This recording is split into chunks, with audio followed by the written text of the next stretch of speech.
because he was worried that the student he sponsored from a poor family couldn't afford the train tickets. My childhood sweetheart changed his college application from South University to a local university in the city. When I found out, there were only 2 hours left before the deadline. My friend spoke cautiously. Gardenia, there's still time. If you change your application now, you can still make it. I looked at the photo of Joseph and me on the screen and shook my head bitterly. No need to change it. Let it be. Chapter 1. At 5 p.m. The college application submission officially closed. Only then did my friend finally believe that I had truly made up my mind to go to South University. She excitedly started planning our future college life together. Right then, the sound of the electronic lock being opened came from outside. Joseph walked in with Holly. Gardenia, have you finished submitting your applications yet?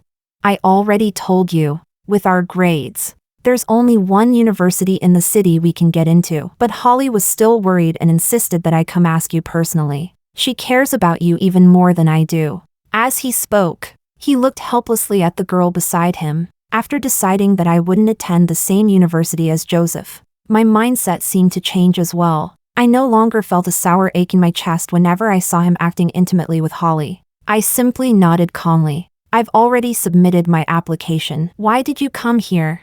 Joseph frowned slightly at my indifferent attitude. Gardenia, what kind of attitude is that?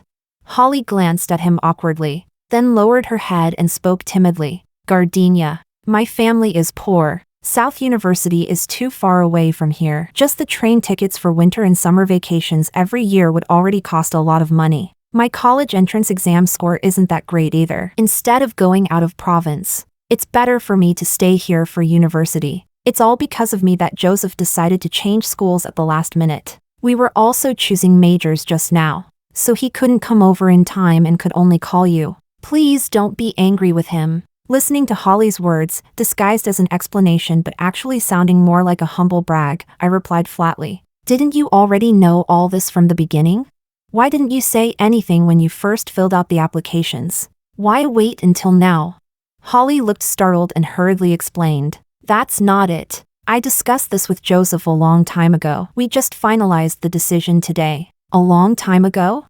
I lowered my eyes. So while I had been happily looking forward to going to South University with Joseph, he had been planning the future with Holly instead. When I didn't respond, Holly's voice grew softer and softer, eventually trembling with quiet sobs, as if she had suffered some great injustice. Joseph spoke impatiently. That's enough. Gardenia, didn't I already tell you when I changed the application at the last minute?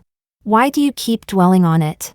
His cold tone snapped me awake instantly. I looked at the handsome face of the boy before me, then avoided his gaze. I'm not angry. I was just curious why you suddenly changed your application. Now that I understood the reason, I could finally let go completely. Chapter 2. Joseph and I were childhood sweethearts. After my father passed away, my mother went south to do business. So for years, only my grandmother and I stayed at home. Some cruel classmates learned about my family situation and would secretly bully me. Sometimes they would steal my pencils during exams. Other times they would let the air out of my bicycle tires after school. I didn't want my grandmother to worry, so I could only hide my tears and cry alone. That was when Joseph appeared. He viciously beat up everyone who bullied me, then took me to a repair shop to fix my bicycle. From that moment on, I became his little shadow. We went to school together, went home together, and walked side by side through every season of our youth. We even promised each other that we would apply to South University together and officially start dating once we got into college.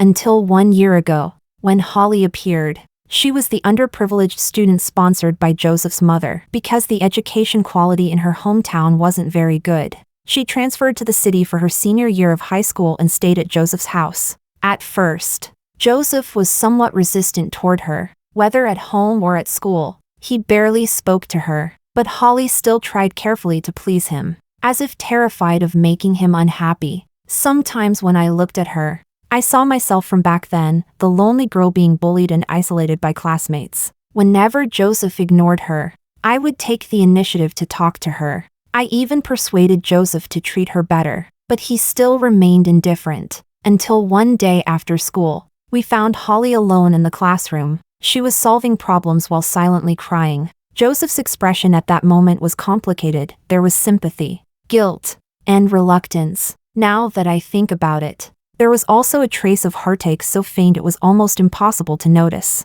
From then on, his attitude gradually softened. He would make me go home alone because he wanted to tutor Holly. He would switch seats to sit beside her because she didn't get along with her desk mate. When he called me that afternoon and said he was giving up South University to stay in the city with Holly, I felt hurt. I felt disappointed. But more than anything, I felt relieved, as if something had finally settled once and for all. Chapter 3. Joseph was convinced that I would follow him and change my application back to a local university. He didn't even bother asking which university I had actually applied to. Instead, he simply left with Holly. By the time Flora and I arrived at the restaurant for the class gathering, the two of them were already there. I glanced around the room and deliberately chose a seat as far away from Joseph as possible, but I didn't notice the confusion and puzzlement in his eyes when he looked at me. One of the boys close to Joseph started joking around. Gardenia, why are you sitting so far away? If you don't take the initiative soon, Joseph's really going to get stolen away by someone else. As for who that someone else was, everyone at the table knew perfectly well. Holly didn't get angry. Instead, her face instantly flushed red as she shyly glanced at Joseph. The class monitor sensed the awkward atmosphere between us and hurriedly tried to smooth things over. What nonsense are you talking about? Joseph and Gardenia have such a good relationship. They even agreed to go to South University together. Didn't they? Right. Gardenia? Before I could answer, Holly spoke first. Joseph didn't apply to South University. He was worried I wouldn't be able to afford the living expenses there. So he applied to a local university with me. Her face was full of pride, as though she were announcing her victory. The table fell silent. Someone couldn't help asking me, Gardenia, is that true? You're not angry? I looked at Holly's smug expression and answered casually. What's there to be angry about? Everyone just makes their own choices. Just like Joseph chose Holly, and I chose South University. Chapter 4. Halfway through the meal, I went out to use the restroom. When I came back, I discovered that Joseph and Holly had somehow switched seats and were now sitting beside me. Joseph's face was slightly flushed, probably from drinking. The moment he saw me, his eyes lit up. He leaned close to my ear and spoke softly. Gardenia, I know you're still angry about me changing my application, but you know Holly's family situation too. If she goes to school in the South, she can't even afford the train tickets to travel back and forth during winter and summer vacations every year. If she stays in the city, it'll be much easier for her to go home. She's timid and soft-hearted. You wouldn't have the heart to leave her here alone for college either, right? Holly already said it. If you still want to go south, we can travel there together in a few days. So stop being angry, okay? I pushed Joseph's head away when he leaned too close and calmly took a sip of tea. I already said I'm not angry. Besides, didn't Holly say she can't even afford her college living expenses? Then where does she suddenly have the money to travel? Crash. The cup in Holly's hand fell onto the floor. She bit her lower lip and looked at me. Gardenia, I know your family is well off, so you've always looked down on me. The money for this trip was borrowed from Joseph, but I'll pay him back little by little later. Do only rich people like you deserve to enjoy your youth? Do kids from poor families like us just have to accept our fate and spend all our time working? The classmates began whispering among themselves. Gardenia really does seem to target Holly a bit. Yeah, Gardenia may have good grades, but her temper isn't great. If I were Joseph, I wouldn't choose her either. Holly's eyes brimmed with tears. Joseph's gaze also turned colder and colder. Gardenia, apologized to Holly. Flora immediately defended me. Wasn't she the one who kept talking about how poor her family is? Gardenia just casually asked one question. Why should she apologize? The summer vacation is so long. She could totally get a job and save money for traveling. Instead, she's not working part-time, not helping her parents back home either. She spends every day eating, drinking, and having fun with you. And now she's even borrowing money to travel. If people can't criticize that, then what can they criticize?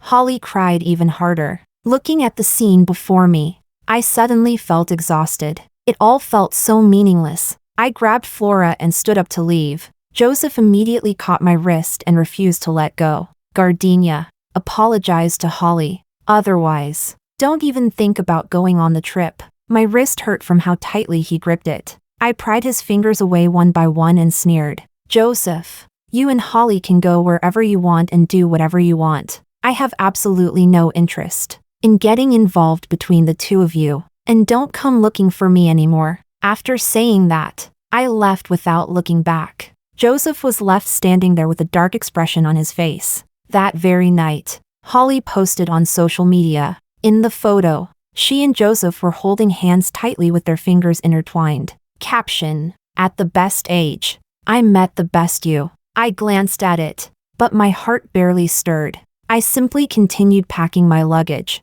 preparing to spend the summer vacation with my mother. Chapter 5. As soon as the plane landed, my phone exploded with notification sounds. Every single message was from Joseph. Gardenia, Holly and I are planning to travel to Hainan. If you apologize now, there's still time to buy a ticket. There's nothing going on between Holly and me. She only posted that social media update to thank my family for sponsoring her all these years. Gardenia, I really don't understand you. Our families are both in the city. What's so bad about staying here for university? You already changed your application. So why are you still angry over something so unnecessary? I frowned as I looked at the flood of messages and didn't reply. Joseph had carefully considered everything for Holly, but he never once thought about me. My father passed away early, while my mother's company was based in the south. My grandmother's health was poor, and she couldn't handle the cold. In the future, she would also move south for retirement, so staying in this city for university had never been a good option for me. After a long trip, I finally arrived home. The moment I walked in, I saw a young man sitting on the sofa. He had a tall figure and sharp, handsome features. When he stood up, he carried the refreshing aura of pine trees after snowfall. His long, well-defined fingers took my luggage from me. Gardenia, do you still remember me? I'm David. David was the son of one of my mother's friends. He was 2 years older than me and currently a junior in the finance department at South University. When he heard that I had also applied to South University, he came specifically to help me familiarize myself with the campus. For half a month, Joseph never contacted me again. Instead, he constantly posted travel photos with Holly on social media. Meanwhile, under David's company, I toured almost every corner of South University. Only after the admission results were released did I return to North City. This time, I came back mainly to deal with selling the house. My mother was worried I wouldn't be able to handle everything alone, so she specifically asked David to accompany me. The moment we reached the entrance of the neighborhood, we ran into Joseph's mother, who had just returned from grocery shopping. She warmly invited David and me to come over for dinner. We couldn't refuse her enthusiasm, and after learning that neither Joseph nor Holly was home today, we reluctantly followed her upstairs. While cooking, Joseph's mother started talking about him. Gardenia, that child Joseph nearly drove me crazy. He secretly changed his college application without saying a word. I only found out after the acceptance letter arrived at home. Luckily, he said you changed your application too. Otherwise, I would have beaten him senseless. When you two get to university, you have to help Auntie keep an eye on him. Joseph Sue's mother had always treated me very well. When I got sick with a fever as a child, she took care of me many times. I froze in place for a moment before speaking with difficulty. Auntie, I didn't change my application. I still applied to South University. Chapter 6. Auntie Sue was a little surprised after learning that I had applied to South University. But she didn't say much. She only reminded me to study hard after going there and to take good care of my mother and grandmother. The three of us silently finished the meal. After saying goodbye to Auntie Sue, I went home and started packing my things. My mother had already found a buyer beforehand. The people planning to buy our house were a middle-aged couple. They were eager to move here to accompany their child during school. As long as they finished viewing the house this afternoon, the contract could be signed immediately. I was showing them around the balcony when a familiar voice suddenly sounded from outside. Who are you? What are you doing in Gardenia's house? I turned around and saw Joseph standing at the doorway, staring at David with obvious suspicion. I sighed softly and walked over. Joseph, this is David, the son of my mother's friend.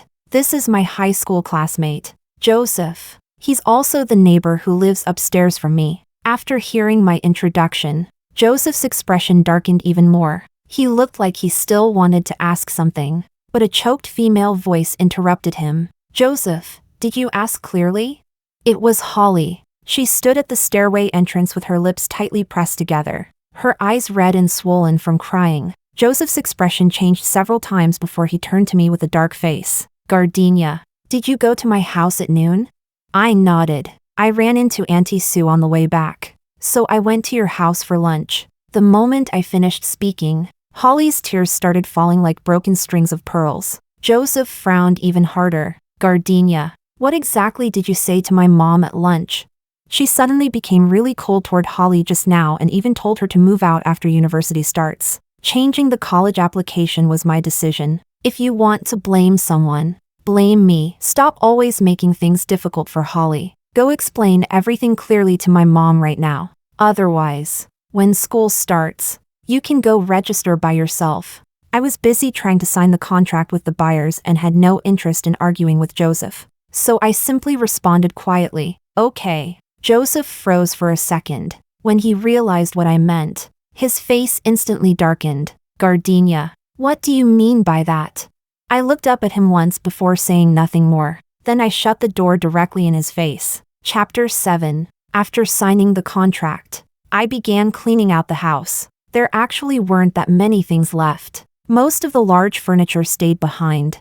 As for clothes, the useful ones were donated, and the rest were thrown away. The important things were mainly documents and photographs. There was also a small iron box filled with birthday gifts Joseph had given me, from when I was 7 years old until 17. There were paper cranes he had folded by hand, a pearl bracelet he had saved up money to buy, and even a lucky charm he had prayed for at a temple. Only on my 18th birthday, there had been nothing. I remembered it clearly. It had been a Saturday. I was doing homework at Joseph's house. At that time, our relationship had already become somewhat subtle and awkward. The entire afternoon, he spent tutoring Holly. He barely spoke to me. I felt hurt, but I didn't want to show weakness in front of Holly. After struggling with myself for a long time, I finally reminded him quietly before leaving. Joseph, today is my birthday. He looked annoyed with himself and said he would hurry to buy me a gift. But Holly stopped him.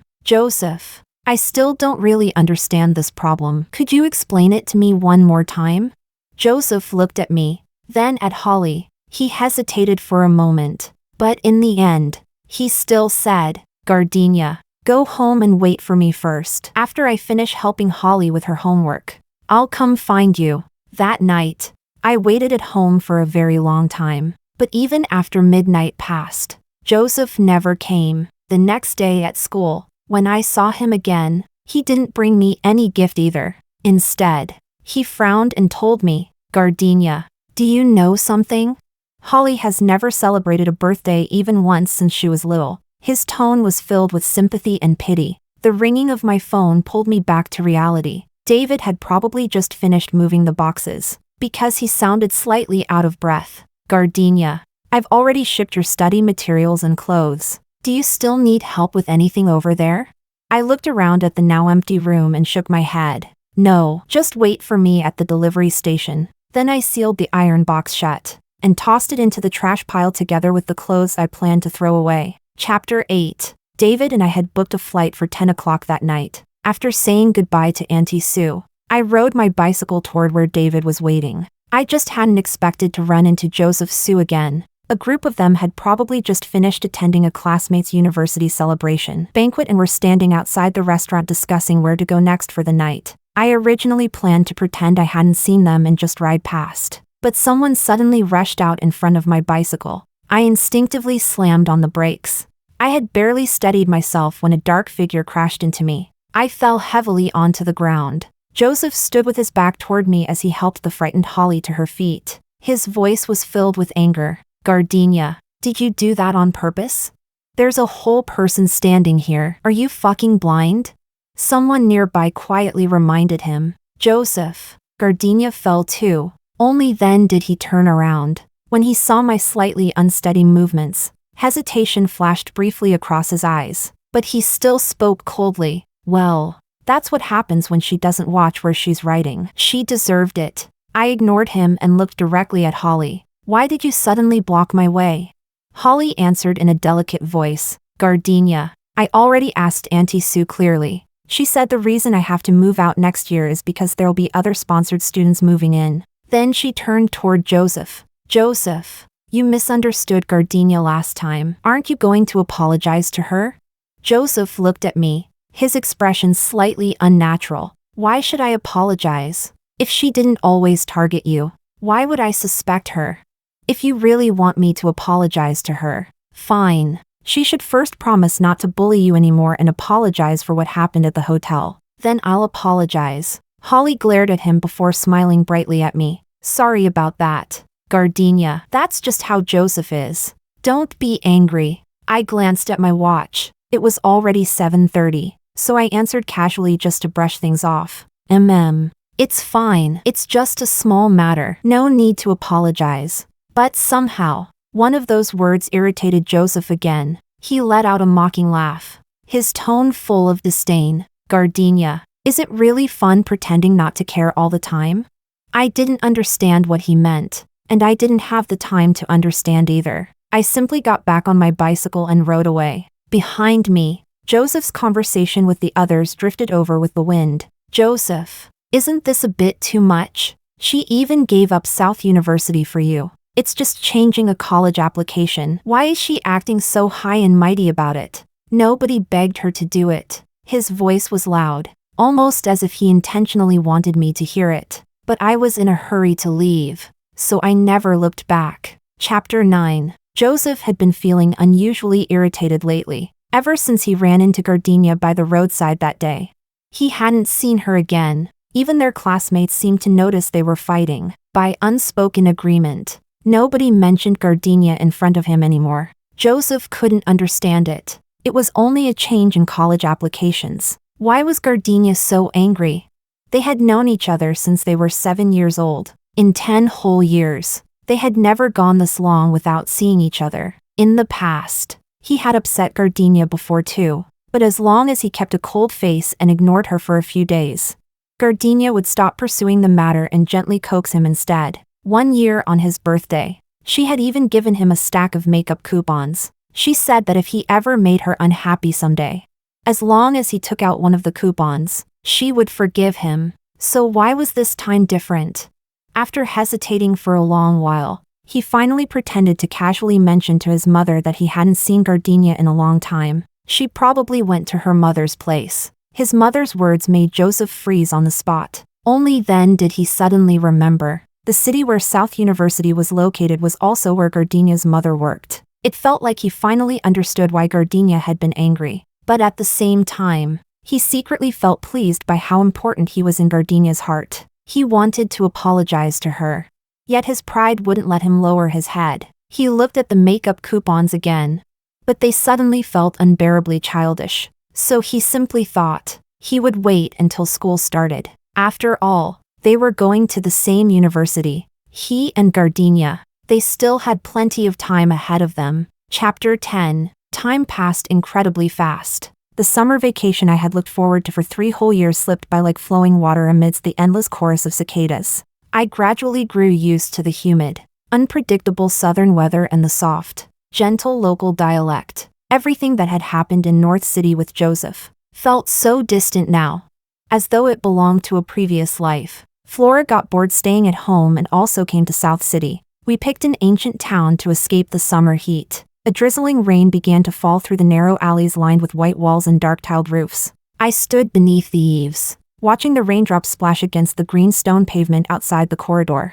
Suddenly, I thought of Jiang Jie's poem Yumerin. All joys and sorrows, meetings and partings, are ultimately merciless. Let the rain drip endlessly before the steps until dawn. My youth ended just like that, together with the final rain of summer. Soon enough, September arrived. My mother pushed aside all her work to accompany Flora and me for university registration. Ever since returning from her trip, Flora had been going to South University every day to watch senior students play basketball. She had tanned several shades darker because of it. Today was no exception. The moment she finished organizing her things, She dragged me straight to the basketball court. She even skillfully bought 2 bottles of water and handed one to me. Later, whichever guy you like, go give him the water. Got it? I couldn't help laughing, but seeing how excited she looked, I could only accept it helplessly. The whistle signaling halftime blew. Flora immediately rushed out. Before leaving, she even winked meaningfully at me. I followed her gaze. Only then did I notice a figure surrounded in the center of the court. Senior David. Can I have your phone number? Senior. Do you have a girlfriend? Senior. That three-pointer just now was so cool.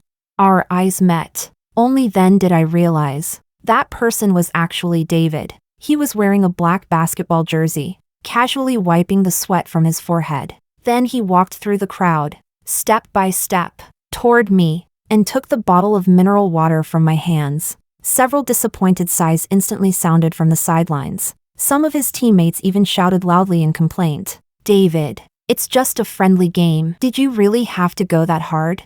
I looked into the deep meaning hidden in the young man's eyes, and suddenly, my heartbeat skipped a beat. Chapter 11. By the time I finished unpacking in the dormitory, it was already 9 at night. Thinking back on everything that had happened today, my mind still felt a little chaotic. I was just about to call David when a ringtone interrupted me. I looked at the name displayed on the screen. After hesitating for a long time, I finally answered. On the other end of the line came a familiar voice. Gardenia. Where are you? Want to go for a walk on the track together? I was momentarily speechless, unsure how to answer. Joseph mistook my silence for anger and hurriedly explained. Sorry, I originally wanted to register together with you, but Holly isn't familiar with the city, so I took her to school first. But I came back right after dropping her off. I didn't even help her carry her luggage. About changing the applications, I didn't think it through carefully enough. If you miss your mom, I can accompany you to South City every vacation from now on. So stop being angry with me, okay? Joseph's words came rapidly one after another. Before I could think about how to respond, Flora suddenly walked over. Gardenia, stop chatting on the phone with your David already and hurry up to shower. The other end of the call fell silent for a moment. Then Joseph's trembling voice sounded, word by word. Gardenia, where exactly are you? I took a deep breath and answered slowly. At South University. How is that possible? No way. I clearly reminded you to change your application. You did remind me, but I never agreed, did I? Bang. From the other end of the phone came the sound of something heavy falling to the ground. Then came a terrifying silence. Chapter 12. After I told Joseph that I was at South University, we lost contact completely. The next time I saw him was the following night. He stood downstairs outside the dormitory building, silent like a statue. The moment he saw me, his eyes lit up briefly, only to dim again almost immediately. He stubbornly asked, Gardenia, can we talk? I shook my head and calmly walked past him, but he seemed determined to keep pestering me no matter what. For several days in a row, he followed behind me everywhere, helping me buy meals, pick up textbooks, collect packages. Sometimes, when he saw Flora and me chatting happily, he would try to join the conversation with a sentence or two, and when nobody responded to him, he would silently retreat to the side again. He couldn't enter the girls' dormitory, so he stayed downstairs the entire time, waiting until late into the night. Flora sneered. Now comes the umbrella after the rain has already stopped. Only when the snot runs into the mouth does one finally think to wipe it away. Now he knows regret. What the hell was he doing before?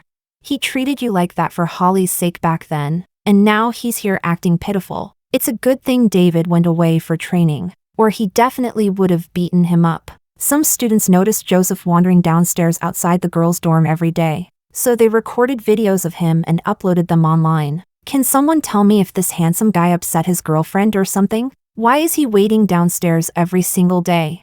He won't even leave at noon under the blazing sun. Honestly, he looks kind of pitiful. Joseph really was handsome. The video quickly became popular on the university forum as well. But the person who informed me about it was Auntie Sue. She called me crying. Gardenia, Auntie knows Joseph upset you, but he's still my son. The flesh I carried for 10 months. Under such a scorching sun. He stands there for hours until his whole face turns red. And at night, even when it's windy and raining, he still refuses to leave. He doesn't even know enough to use an umbrella. If this keeps going, how will his body handle it? Could you please, for Auntie's sake, persuade him to go home? I had always been grateful toward Auntie Sue. Hearing her cry made my heart ache too. In the end, I could only agree. Chapter 13. Inside the milk tea shop. Joseph stared at the South University emblem on my shirt and smiled bitterly. Gardenia, if you never changed your application, why didn't you tell me? There were still 2 hours left before the deadline back then. If you had told me, I could have changed mine back. We clearly promised that once we got into university, we'd officially be together. So why did things turn out like this? I sighed helplessly. Joseph, ever since the beginning of high school, I told you over and over that I wanted to go to South University. At first, we had both already submitted our applications. You were the one who suddenly changed your mind. Besides, you had already decided to stay in the city with Holly. So why would I insist on making you change your decision again? Joseph immediately caught the key point in my words and asked anxiously, You're still jealous because of Holly, right? There's really nothing between her and me. I just pitied her and wanted to take care of her a little more. If you don't like it, I won't contact her anymore in the future. I know. Joseph froze when I interrupted his unfinished explanation. What did you say? I looked into his eyes and let out a quiet sigh. I know that ever since you were little, you loved martial arts novels and crime dramas. You always dreamed of becoming some great hero, brave, righteous, punishing evil and defending justice. You were like that with me when we were kids. And later, you became like that with Holly too. It's just that back then, I was the weak girl who needed saving. And later, I became the villainess in your redemption story. You enjoy that feeling of playing the hero. You enjoy the admiration in other people's eyes. You decided from the start that I was hostile toward Holly. And after that, you constantly stood up for her. Your story needed a malicious female side character, and I just happened to be the perfect candidate. That's not true. Joseph's eyes reddened as he muttered softly. That's not true, Gardenia. She was always telling me that you targeted her. So I waved my hand and stopped him. Joseph, enough. You don't need to say anything more. The way you keep avoiding responsibility only makes me look down on you even more. The problem between us was never really Holly. If a relationship can be shaken apart by a few words from someone else, then it only proves that the relationship itself was never strong enough to begin with. Joseph's face turned even paler. He opened his mouth as though he had countless things he wanted to say. But in the end, he only asked one question. Gardenia, do you hate me? I looked at Joseph and suddenly remembered the very first time we met. The young boy had stretched his hand out toward me and said, Gardenia, stop crying. I already chased them away. From now on, walk home with me after school. I'll always protect you. I smiled softly. Joseph, no matter what happened later, I'll always be grateful that when we were children, you protected me so sincerely, even though things changed with time. Even though there were arguments and cruel words between us, I still couldn't bring myself to hate the boy who had once guarded me for so long. Joseph turned his face away. At last, he could no longer hold back his tears as he choked out, Gardenia. I'm sorry. I handed him a tissue. It's okay. It's okay. Because this ending between the two of us was already the best possible ending. Chapter Extra. Youth is a rainstorm that passes far too quickly. I once thought that summer when Flora and I sheltered from the rain in the ancient town was the ending, but I never imagined that life could change so unpredictably. Real farewells never come with a warning. The last time I saw Joseph was at his funeral, during summer vacation. After he returned home, he encountered people drowning. There were 3 children in total. He went into the water 3 times. When he pushed the last child safely back to shore, he no longer had the strength to come back himself. Auntie Sue cried until she fainted several times, repeating over and over, he's been like this ever since he was little, always trying to act tough. There were so many people there. Nobody else went in. So why did he have to? He already made it back up twice. So why did he insist on going back down again? All 3 rescued children came to the funeral. They knelt before the memorial and repeatedly kowtowed to Auntie Sue. Holly came too. But Auntie Sue drove her out. Only after asking classmates did I learn that Holly had already dropped out of school long ago. Originally, her student loans had been more than enough to cover her tuition and living expenses. But she was vain and obsessed with appearances. Everything she used had to be the best. Yet she refused to work part-time. So she began borrowing money from classmates. After borrowing from nearly everyone, nobody wanted anything to do with her anymore. That was when she became addicted to online loans and gambling. She stopped attending classes altogether and was expelled from school within a few months. After the funeral ended, David and I accompanied Auntie Sue home. With trembling hands, she took out a box from Joseph's room. Gardenia, this was Joseph's most precious box while he was alive. Your name is written on it, so you should take it. I opened the box. Inside were all the birthday gifts I had given Joseph over the years. And on top of the gifts was a letter. Gardenia. After returning from South University that day, I thought about everything for a very long time. You were right about every single thing you said. In order to play the hero in front of my classmates, I blindly sided with Holly and hurt you. Now I truly realize my mistakes. I don't know if you're still willing to make up with me and continue being friends. At the end of the letter, he had attached one of the makeup coupons I gave him for his birthday years ago. I thought about it for a very long time. In the end, I still burned my reply letter for him. Joseph, your letter has been received. I'm willing to make up with you. You've become a real hero now, and all of us are proud of you. Signed, your forever good friend, Gardenia.